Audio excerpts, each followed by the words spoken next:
From a distance, it looks calm and unchanging. But up close, we see that waves pound its surface. Winds moving at over 300 miles per hour tear it apart. The sun bakes it, while the cold freezes it. Living things use its resources, and from within, forces greater than the imagination shake it, break it, and rebuild it, so that over time, nothing stays the same. Our planet changes every day in many ways. Does it matter? You better believe it does, because science matters.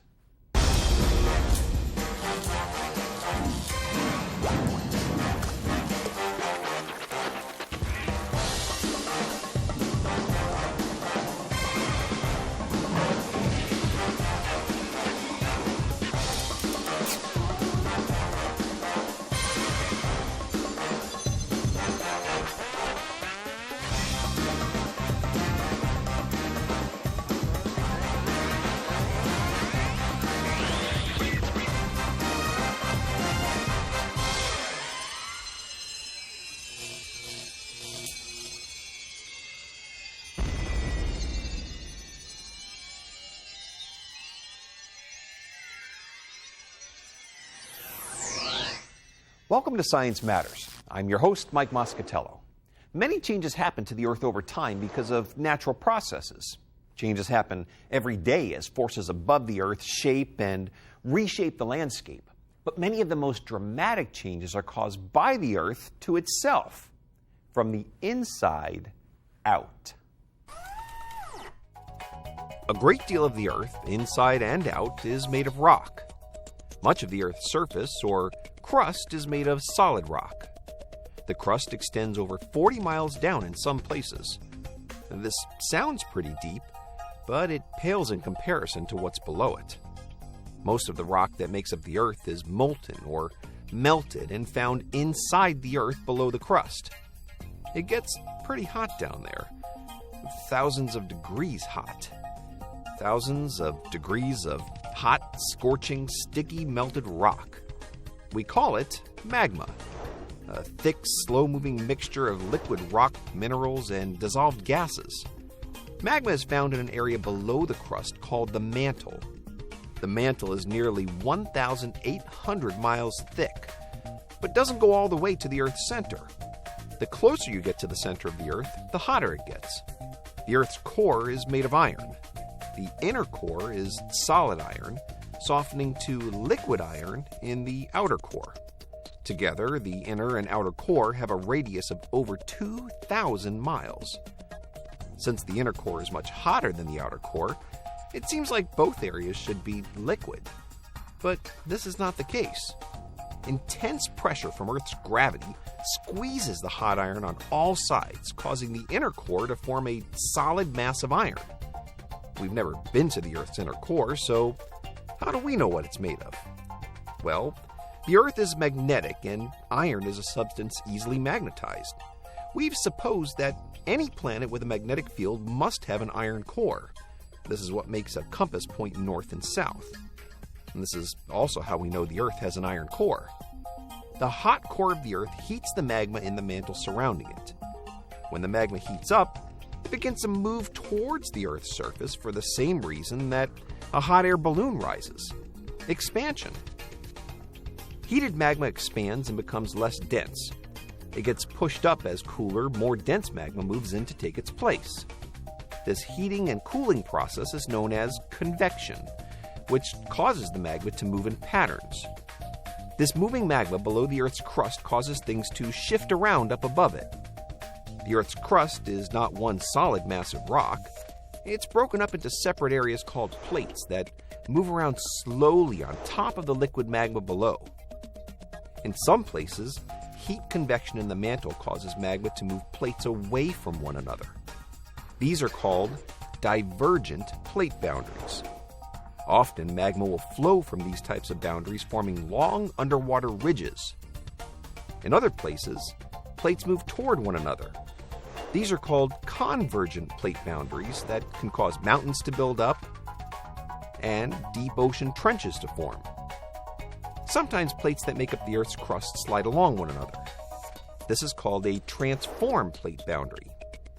All this slipping, sliding, and squeezing can cause interesting and sometimes dangerous things to happen.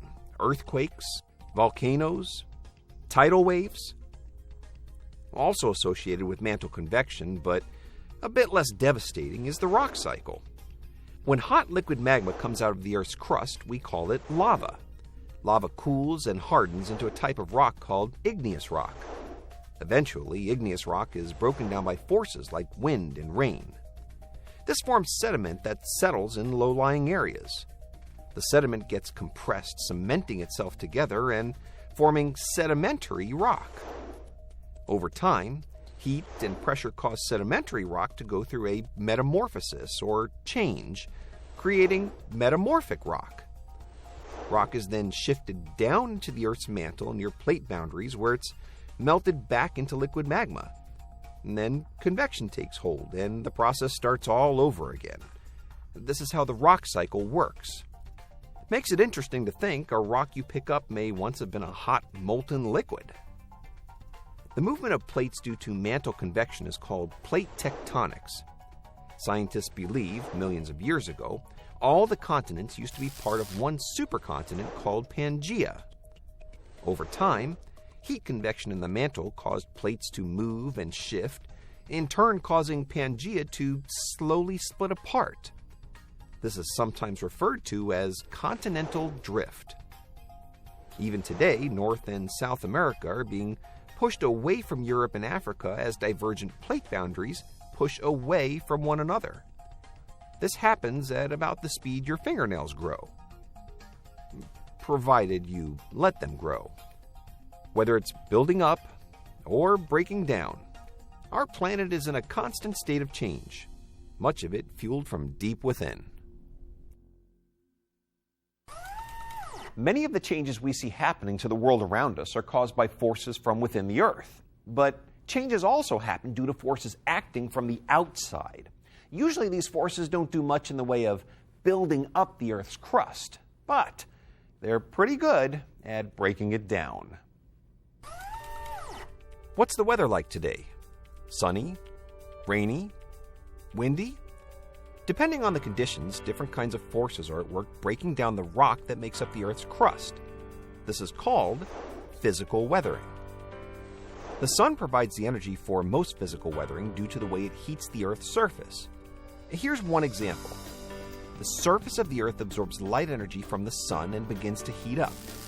Heat energy is then transferred to the air above through conduction, much the same way heat is transferred from a pan to food that's being cooked in it. Heated air begins to expand and become less dense. Then it moves upward in the atmosphere as cooler, denser air moves in to take its place. If this is beginning to look familiar, that's because it's the same process that moves magma near the Earth's core upward toward the crust and back down again. It's convection, but this time it's happening to air in the atmosphere. The result of all this moving air? Wind.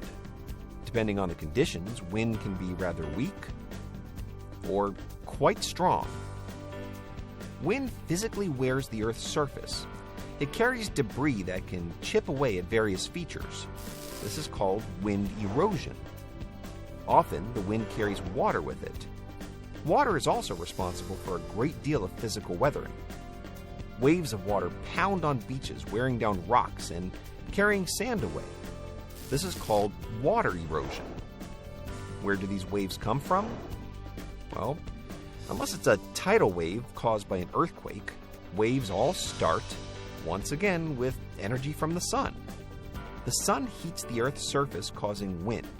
That wind moves over the surface of the ocean water and pushes it. Push on it over tens or hundreds of miles, and you end up with waves that physically weather the shoreline. Water from the ocean can make its way further inland, falling as precipitation from clouds. Precipitation commonly comes to Earth as rain, snow, and hail. This too is a process that starts with energy from the sun. Water heated by the sun evaporates into the air. If it makes it to the upper atmosphere, it cools and condenses to form clouds. When clouds have enough moisture built up, Gravity causes precipitation to fall. The automatic cloud gates open wide and out tumble millions of earthbound raindrops. Ouch! Fine welcome this is. Mother Earth can't kick me around. I'll run away. Precipitation slowly dissolves rocks and the minerals contained within them. Some precipitation is absorbed into the ground. Some gathers in rivers that flow into lakes or back to the ocean, carrying bits of rock and minerals with it. In fact, this is how scientists believe the oceans got salty. After water makes its way back to lakes and oceans, the process starts all over again with the sun's energy evaporating water. It's part of the hydrologic cycle, or water cycle, where the Earth's water is circulated and conserved. It just happens to result in a great deal of water erosion too. Physical weathering reshapes our world. It even helps with the formation of sedimentary rock in the rock cycle. It's an amazing way that our world changes every day. Hi, my name is Dawn Miller-Walker. I'm the owner of the Science Eye, and I run the Environmental Conservation Organization. I have a dual master's degree in marine biology and coastal zone management. I actually did my thesis on sea turtles, which is why it's so important for me to be here today at a barrier island. Well, how does the sand get here on the barrier island? It's called longshore drift. And what happens is water travels from the north to the south, and as it slowly pushes and the current pushes southward, sand is deposited or left here on the beaches. Water also coming in from offshore with the wave action also helps deposit the sand. Now, the barrier island is actually made of three parts. We've got the near shore, which is the area of the low tide. We have the foreshore, which is the area of the high tide, and then we've got the back shore, which is where the dunes are. The near shore area, we get a rack line, and this is really important. It's made up of dead animals, seeds, plants, things that wash up and have blown up from the wind, and that helps stabilize the near shore area. And then on the back shore area, where the dunes are, you've got sea oats, sea grapes, and other plants. This is really important for nesting animals, like sea turtles. When they nest, they like to come up onto the back shore area, lay their eggs, go back to sea. Well, if we have erosion, then you have the berms are too high. That's the drop-offs, the cliff-like areas that we have here on our barrier islands. And they nest then in the near shore area, which then the waves take away the eggs. And it's the same thing goes true with other nesting animals like birds. How can we protect the beaches? Well, there's a lot that we can do. We can start building homes here on the beaches. We can start building buildings. We can get rid of some of the jetties, some of the piers, and just let the natural longshore action occur naturally, and then we end up with our natural beaches. Unless a major storm or some other kind of natural disaster comes along causing the surface of the Earth to transform rapidly, we don't usually see immediate results. Not all changes happen because of physical forces.